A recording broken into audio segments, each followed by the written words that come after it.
Hello guys, कैसे हैं आप लोग। Once again welcome on enrich digital academy. मैं हूं जगदीश प्रताप सिंह।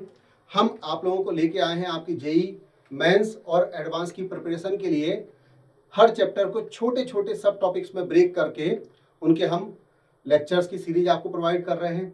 इसमें हम उस सब टॉपिक की थ्योरी, उससे रिलेटेड क्वेश्चंस को कराएंगे और जब ये पूरा चैप्टर आपका कंप्लीट हो जाएगा तो लास्ट में हम आपको प्रीवियस ईयर के क्वेश्चंस या इजी, मॉडरेट और टफ क्वेश्चंस की एक साथ प्रैक्टिस कराएंगे। इससे होगा क्या कि आपको वीडियोज को देखना भी आसान हो जाएगा, उनको समझना आसान हो जाएगा। और आज हम लोग इसी सीक्वेंस में शुरुआत करते हैं। फर्स्ट टॉपिक लेते हैं 11th का, जिसका वेटेज भी काफी ज्यादा है, क्वाड्रेटिक इक्वेशन। जेई का वैसे भी फेवरेट टॉपिक्स में आता है। और शुरुआत में सबसे पहले हम लोग शुरुआत करते हैं पॉलिनोमियल से। पॉलिनोमियल को लेके आप सभी कंफर्टेबल होंगे, ठीक है, कि किसी भी एक्सप्रेशन को हम पॉलिनोमियल कब बोलेंगे, जब जो वेरिएबल की पावर है होल नंबर आए। सिंपल सा है, 1 2 3 4 0 आना चाहिए, पावर नेगेटिव ना हो या फ्रैक्शनल ना हो। जैसे आप लिखते हैं y equals to 2x cube minus 3x square plus 5, ठीक है। यहाँ पर देखो जो वेरिएबल x है उसकी पावर 3 है, 2 है, क्या ही क्लियर है। तो ये आपका एक पॉलिनोमियल होगा और किसी भी पॉलिनोमियल में x की जो हाईएस्ट पावर होगी ये उसकी डिग्री होगी। तो ये डिग्री 3 का पॉलिनोमियल होगा।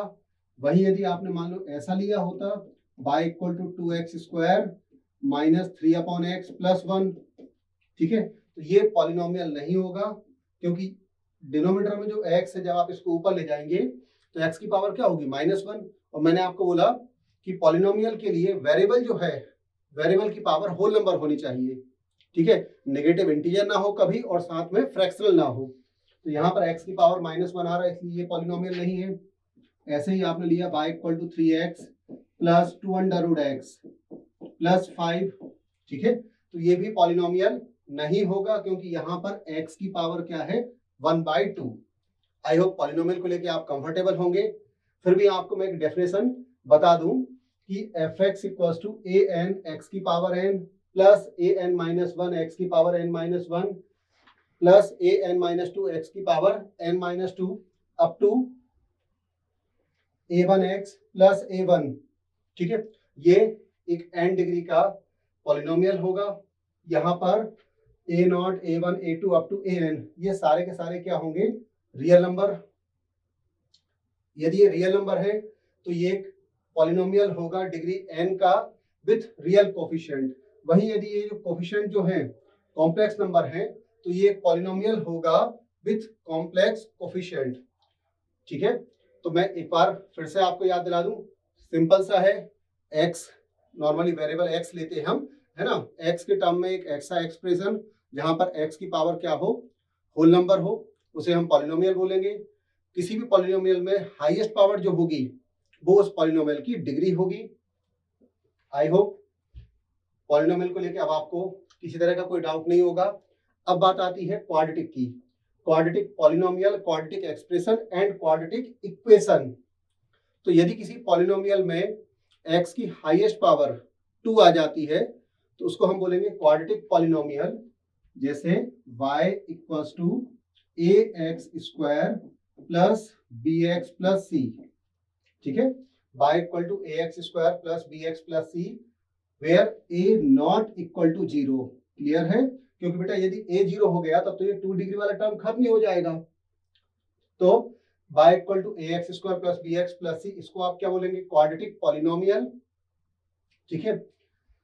यदि a 0 हो जाता तब ये क्या बनता और b 0 ना होता, थोड़ा सा देख ले, a 0 है, a 0 है and b not equal to 0, a 0 and b not equal to 0, तो उस केस में y इक्वल्स टू क्या मिलेगा हमें, bx प्लस c, ठीक है। इसको आप बोलते हैं लीनियर एक्सप्रेशन या लीनियर पॉलिनोमियल भी बोल सकते हैं, 1 डिग्री का पॉलिनोमियल भी बोल सकते हैं, ठीक है। अब यदि हम y की वैल्यू 0 लेते हैं, y या fx इक्वल टू 0 ले लें, ठीक है, तो ये बनेगा ax square plus bx plus c, equal to 0, a not equal to 0, इसको हम लोग बोलेंगे quadratic equation. I hope clear होगा आपको, है ना, कि यदि किसी पॉलिनोमियल में x की हाईएस्ट पावर 2 आ गई तो उसको बोलोगे क्वाड्रेटिक पॉलिनोमियल। यदि उसी पॉलिनोमियल में y या y की जगह fx को आप 0 लिख लें तो ax² plus bx plus c, ये कहलाएगा क्वाड्रेटिक इक्वेशन। अब इसके आगे हम लोग देखते हैं पॉलिनोमियल के जीरोज और इक्वेशन के रूट्स। जैसे आप y equals to x minus 1 x minus 2, ये हमने क्वाड्रेटिक एक्सप्रेशन लिखा, है ना, 2 डिग्री का पॉलिनोमियल लिखा। अब x की वो वैल्यूज जो इसको सेटिस्फाई करेंगी, x equal to 1 and x equal to 2, x की वो दो वैल्यूज जो इसको सेटिस्फाई करेंगे, दीज आर कॉल्ड जीरोज। ठीक है, वहीं यदि हम लेते हैं x minus 1 x minus 2 equal to 0, x की वैल्यू क्या आएगी 1 और x की वैल्यू क्या आएगी 2। क्या ये क्लियर? इस केस में x इक्वल टू 1 और x इक्वल टू 2, इनको हम बोलते हैं रूट्स। तो बड़ा आसान सा है ना, पॉलिनोमियल या एक्सप्रेशन के जीरोज होते हैं और इक्वेशन के क्या आएंगे रूट्स। क्लियर है? x की वो वैल्यू जो किसी पॉलिनोमियल को सेटिस्फाई करेगी वो उसके जीरोज कहलाएंगे, और x की वो वैल्यू जो किसी इक्वेशन को सेटिस्फाई करेंगे, these are called the roots. I hope clear होगा। फिर इसके बाद आगे आता है difference between equation and identity. मैं आपको एक चीज क्लियर कर दूं कि कोई भी इक्वेशन जितने डिग्री का होगा उसके उतने ही रूट्स होंगे। जैसे प्रीवियस पेज पर हम लोगों ने देखा क्वाड्रेटिक इक्वेशन, तो इसके 2 रूट्स आए। ठीक है, हम केवल यही बोल सकते हैं कि जितने डिग्री का इक्वेशन है उसके उतने रूट्स होंगे। 2 डिग्री का है 2 रूट्स होंगे, 3 डिग्री का है 3 रूट्स होंगे। क्लियर है? लेकिन हम रूट्स के बारे में बता नहीं सकते, वो डिपेंड करेगा क्वेश्चन के ऊपर। जैसे यहाँ पे 2 रूट्स आ रहे हैं, दोनों रूट्स रियल और डिस्टिंक्ट हैं। रूट्स रियल और अनइक्वल भी हो सकते हैं, रियल और इक्वल भी हो सकते हैं, इमेजिनरी रूट्स भी हो सकते हैं। तो वो नेचर अलग अलग क्वेश्चन का अलग अलग रहेगा। लेकिन यदि कोई इक्वेशन n डिग्री का है तो उसके n रूट्स होंगे। क्या ये क्लियर है? अब यदि किसी इक्वेशन में यदि कोई n डिग्री का एक रिजल्ट है जिसके n से ज्यादा रूट्स आ जाते हैं, तो फिर वो इक्वेशन ना होकर वो कहलाएगा आइडेंटिटी। तो देखिए difference between equation and identity क्या लिखा हुआ आपने, कि यदि कोई स्टेटमेंट ट्रू है for all values of variable. ठीक है, यदि कोई स्टेटमेंट वेरिएबल की हर वैल्यू के लिए वैलिड है तो फिर वो स्टेटमेंट क्या हो जाएगा, एक आइडेंटिटी हो जाएगा। आई होप क्लियर होगा। ठीक है, और जैसे आप ये लेते हैं x²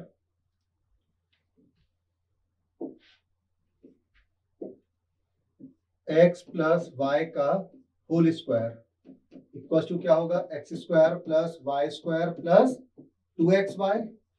अब आप देखो इसमें x की या y की कोई भी वैल्यू दोनों तरफ पुट कर दो, हमेशा इक्वल आएगी। जैसे आप x को यहाँ 1, y को 1 रखते हैं तो ये 4 आएगा, यहाँ 1 1 रखोगे तो ये भी 4 आएगा। क्या ये क्लियर? तो ये वैलिड है for all x y belongs to real number, that's why this is called an identity. ठीक है, आई होप हमें डिफरेंस क्लियर हो गया होगा, है ना, कि इक्वेशन और आइडेंटिटी में डिफरेंस क्या होता है। यदि कोई n डिग्री का इक्वेशन है तो उसके n रूट्स होंगे। यदि n से ज्यादा रूट्स उसके आते हैं देन वो इक्वेशन ना होकर क्या होगा, आइडेंटिटी होगा, और उस केस में उसके इनफाइनाइट नंबर ऑफ रूट्स होंगे। ठीक है, हमारा चूंकि टॉपिक है क्वाड्रेटिक इक्वेशन, तो हम यहाँ कंडीशन पढ़ रहे हैं कि हमें कंडीशन निकालनी है कि ax² plus bx plus c be an identity. ठीक है, हमें कंडीशन फाइंड करनी है कि ax² plus bx plus c एक आइडेंटिटी कब होगा। चलिए देखते हैं। अभी ये 2 डिग्री का दिख रहा है, ax² plus bx plus c। ठीक है, ये 2 डिग्री का दिख रहा है, तो यदि ये इक्वेशन होगा तो इसके 2 रूट्स होंगे। हमें कंडीशन लानी है आइडेंटिटी की, इसका मतलब है इसके 2 से ज्यादा रूट्स होंगे। तो लेट अल्फा बीटा गामा, ये हमने इसके 3 अनइक्वल रूट्स ले लिए। ठीक है। अब अल्फा बीटा गामा इसके रूट्स हैं तो सेटिस्फाई करेंगे। यहाँ क्या आएगा, a alpha square plus b alpha plus c equal to 0। Alpha ने इसको सेटिस्फाई किया, ऐसे ही बीटा भी इसका रूट है, सेटिस्फाई करेगा a beta square plus b beta plus c equal to 0। फिर गामा से भी आप इसको सेटिस्फाई करा दें, ठीक है। ये हमारे पास 3 रिजल्ट्स आ गए। अब हम क्या करें, 1 में से 2 को माइनस करो। जब माइनस करेंगे तो ए यहाँ क्या आएगा, alpha square minus beta square plus b alpha minus beta, c हमारा कैंसिल हो जाएगा। इसके फैक्टर्स क्या क्या फैक्टर्स होंगे इसके, अल्फा माइनस बीटा और alpha plus beta, b alpha minus beta equal to 0। Alpha minus beta हम कॉमन ले लें, a alpha plus beta plus b, ठीक है। अब शुरू में ही आपने लिया था कि अल्फा बीटा तो इक्वल नहीं है, इसका मतलब है अल्फा माइनस बीटा, ये तो 0 कभी नहीं होगा क्योंकि अल्फा बीटा बराबर ही नहीं है, ये 0 नहीं होगा। देन क्या आएगा, a alpha plus beta plus b equal to 0। Clear हुआ। आपने क्या करा था, इक्वेशन 1 में से 2 को माइनस किया, सी कैंसिल हुआ था, alpha square minus beta square को फैक्टराइज किया, ठीक है। अल्फा माइनस बीटा हमने कॉमन लिया, अब इन दोनों का मल्टीप्लाई करने पे 0 आ रहा है, ठीक है। तो ये 0 तभी आएगा या तो ये वाला टर्म 0 हो या राइट ये वाला 0 हो। अल्फा माइनस बीटा 0 हो नहीं सकता क्योंकि अल्फा बीटा कभी इक्वल नहीं है, तब मजबूरी में आपको a alpha plus beta plus b को 0 करना होगा। अभी आपने 1 माइनस 2 किया था, अब यदि आप 2 माइनस 3 करते हैं, ठीक है, तो जैसे अभी रिलेशन अल्फा बीटा में आया था ऐसे ही बीटा और गामा में आएगा, a beta plus gamma plus b equal to 0, equation 5। Clear है। अब आप 4 में से 5 को माइनस करें, क्या होगा बेटा, बी कैंसिल हो जाएगा, यहाँ ए बीटा से ए बीटा भी कैंसिल होगा, तो ये आ जाएगा a alpha minus gamma equals to 0। एक बार अच्छे से देखें, बी कैंसिल हुआ, ठीक है, ए कॉमन लिया, बीटा से ये बीटा कैंसिल हुआ, alpha minus gamma equal to 0। अब शुरू में ही आपने माना था कि अल्फा बीटा गामा इसके डिफरेंट रूट है, तो ये तो 0 होगा नहीं। क्लियर है। अल्फा माइनस गामा ये 0 हो नहीं सकता, ये 0 नहीं होगा, तब क्या होगा, उस केस में केवल एक ही कंडीशन आएगी, ए इक्वल टू क्या बनेगा, 0, ठीक है। और ए 0 है, यहां आप 0 पुट कर दें, जब ए 0 पुट करेंगे तो बी भी 0 आएगा, और जब ए और बी दोनों को, ए को भी 0 रख दिया, बी को भी 0 रख दिया, तो यहां से क्या आ जाएगा, सी भी 0 होगा। क्लियर है। हम लोगों को इस पेज पे क्या निकाला आपने कि एक ax square plus bx plus c 2 degree का दिख रहा है, ये इक्वेशन भी हो सकता है ना। हमें कंडीशन बतानी थी कि ये इक्वेशन ना होकर एक आइडेंटिटी होगा, आइडेंटिटी होगा तो मोर देन 2 रूट्स होंगे, हमने 3 रूट्स मान के चले, आपने तीनों रूट से सेटिस्फाई कराया, फिर इक्वेशन 1 में से 2 को माइनस किया तो एक रिजल्ट ये आया आपका। अब अल्फा और बीटा अनइक्वल है तो अल्फा माइनस बीटा 0 नहीं होगा, तो एक ही पॉसिबिलिटी आती है, a alpha plus beta plus b 0 हो। ऐसे ही जब आपने 2 में से 3 को माइनस किया तो ये रिजल्ट आ रहा है, a alpha plus beta plus gamma plus b equal to 0। 4 में से 5 को माइनस कर दे तो आ जाएगा a into alpha minus gamma equal to 0, but alpha और गामा इक्वल नहीं हो सकते, ठीक है, तो अल्फा माइनस गामा 0 नहीं आएगा, यहां से हमें ए इक्वल टू क्या मिलेगा, 0। जब ए को आप 0 यहाँ पुट करोगे तो बी 0 आएगा, और ए और बी दोनों वैल्यूज को जब आप 0 करेंगे तो सी भी 0 आएगा। आई होप आपको कंडीशन मिल गई है ना, कि कोई भी 2 डिग्री का result a x square plus b x plus c, ये आइडेंटिटी कब बनेगा, जब ए बी सी सभी साइमल्टेनियसली 0 हो। आई होप अब इस टाइप के जो भी क्वेश्चंस आप कर पाएंगे। एक क्वेश्चन हम प्रैक्टिस के लिए फिर भी ले लें, आपको P की वैल्यू बतानी है, ठीक है, for which P square minus 3P plus 2 x square plus P square minus 5P plus 4 x plus p minus p square equal to 0 have more than 2 roots. यार देखने में 2 डिग्री का इक्वेशन दिख रहा है, तो यदि ये इक्वेशन हुआ तो वही रूट्स होंगे इसके, लेकिन आपको बोला जा रहा है नहीं यार इसके 2 से ज्यादा रूट्स होने चाहिए, है ना। तो 2 से ज्यादा रूट्स तभी होंगे जब ये क्या बनेगी, एक identity.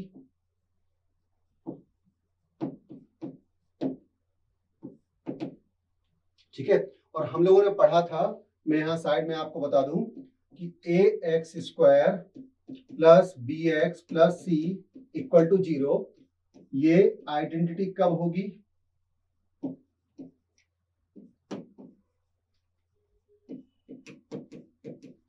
become an identity if a equals to b equal to c equal to 0। सबके सब एक साथ 0 हो, मतलब एक्स स्क्वायर का कोफिशिएंट भी 0 हो, एक्स का भी कोफिशिएंट 0 और कांस्टेंट टर्म सब एक साथ 0 होने चाहिए। तो अब यहां पर करो आप, क्या होगा, P square minus 3p plus 2, ये एक्स स्क्वायर का कोफिशिएंट था, ये 0 हो।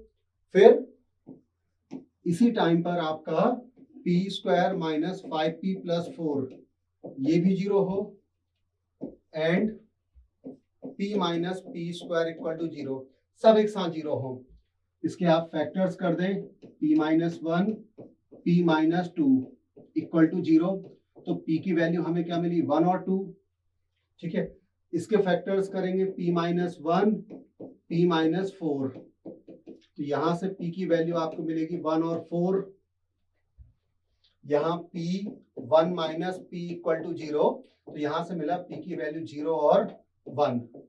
अब आप देखो, हमें एक p की वो वैल्यू लेनी है जिसपे तीनों एक साथ 0 हो, तो बड़े आराम से आप सर्च कर पा रहे होंगे कि देखो p इक्वल टू 1 पर एक्स स्क्वायर का कोफिशिएंट, एक्स का कोफिशिएंट और कांस्टेंट टर्म सब एक साथ 0 हो रहे हैं, है ना। p इक्वल टू 1 पर सब एक साथ 0 हो रहे हैं, आई थिंक क्लियर होगा।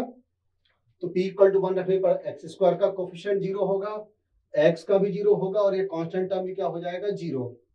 तो जैसा आपसे क्वेश्चन में पूछा था कि आपको p की वैल्यू निकालनी थी जब ये x में एक आइडेंटिटी हो, तो हमारा आंसर क्या होगा, p इक्वल टू 1।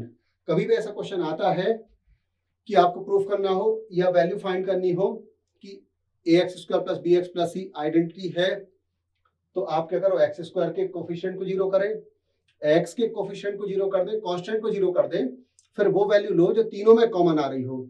यदि कोई ऐसी वैल्यू तीनों में कॉमन नहीं मिल रही है तो मतलब पक्का है वो इक्वेशन कभी भी आइडेंटिटी नहीं होगा। चलिए नेक्स्ट क्वेश्चन देखते हैं। हमें प्रूफ करना है कि ये जो रिजल्ट आपके सामने लिखा हुआ है इज एन आइडेंटिटी। ठीक है, तो यदि हम देख रहे हैं तो मल्टीप्लाई करने पे 2 डिग्री का है ना। देखो आप क्वाड्रेटिक है, मल्टीप्लाई करोगे तो ये क्वाड्रेटिक इक्वेशन है, यदि ये इक्वेशन हुआ तो इसके 2 ही रूट्स होंगे, लेकिन जैसा हमें प्रूफ करना है कि ये आइडेंटिटी है, तो आई होप आप लोग समझ रहे होंगे कि फिर इसके तो इनफाइनाइट रूट्स होंगे। तो आप कैसे भी ये बता दो कि इसके 2 से ज्यादा रूट्स हैं, ठीक है ना। यदि आप ये बता पाते हैं कि ये 2 डिग्री का जो रिजल्ट है इसके मोर देन 2 रूट्स हैं, तो पक्का है ये एक आइडेंटिटी हो जाएगा। क्योंकि यदि 2 से ज्यादा आ रहे हैं मतलब पक्का है ये इक्वेशन ना होकर आइडेंटिटी होगा, और उस केस में इसके इनफाइनाइट नंबर ऑफ रूट्स होंगे। तो सबसे पहले देखो x equal to a put करें।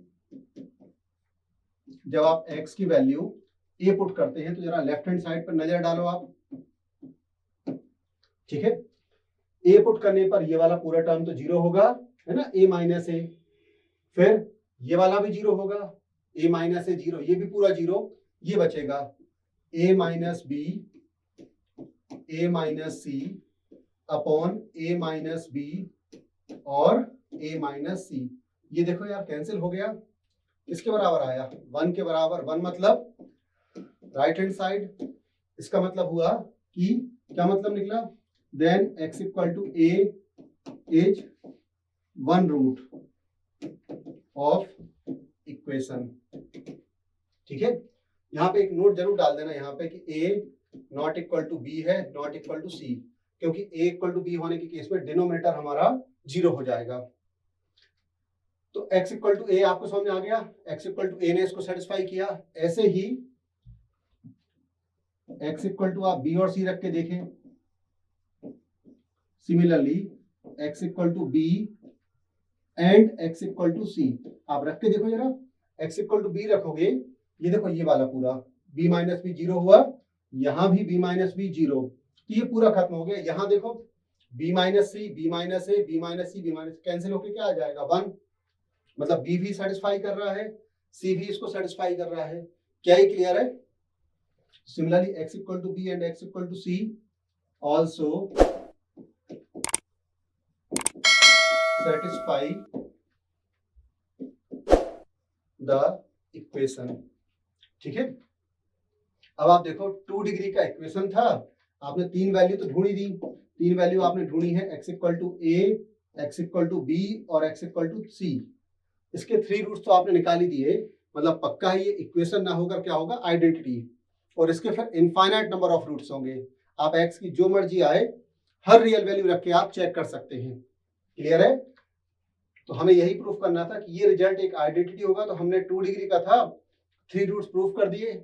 इसका मतलब है ये इक्वेशन नहीं है, क्योंकि इक्वेशन होता तो केवल इसके 2 रूट्स होते, यहाँ पर इसके 3 रूट्स तो आपने निकाल ही दिए, मतलब ये एक आइडेंटिटी है और इसके इनफाइनाइट नंबर ऑफ रूट्स होंगे, जो मर्जी आए आपका हर वैल्यू आप इसमें रख सकते हैं। ओके, आज के जो वॉल्यूम 1 है इसमें हमने पॉलिनोमियल के बारे में, क्वाड्रेटिक इक्वेशन के बारे में, इक्वेशन और आइडेंटिटी में क्या रिलेशन होता है, क्या डिफरेंस होता है, और कोई भी क्वाड्रेटिक एक आइडेंटिटी कब बनेगा, ये सारे रिजल्ट्स को पढ़ा। ठीक है, नेक्स्ट लेक्चर में हम लोग relation between roots of quadratic equation, roots and coefficient में रिलेशन को पढ़ेंगे, या क्वाड्रेटिक के ग्राफ, नेचर ऑफ रूट्स को पढ़ेंगे। आई होप फर्स्ट लेक्चर आपके लिए काफी हेल्पफुल रहेगा। आप हमारे यूट्यूब चैनल को सब्सक्राइब कर लें, जिससे रेगुलर बेसिस पर आपको नोटिफिकेशन मिलते रहे। Best of luck, enjoy learning with us.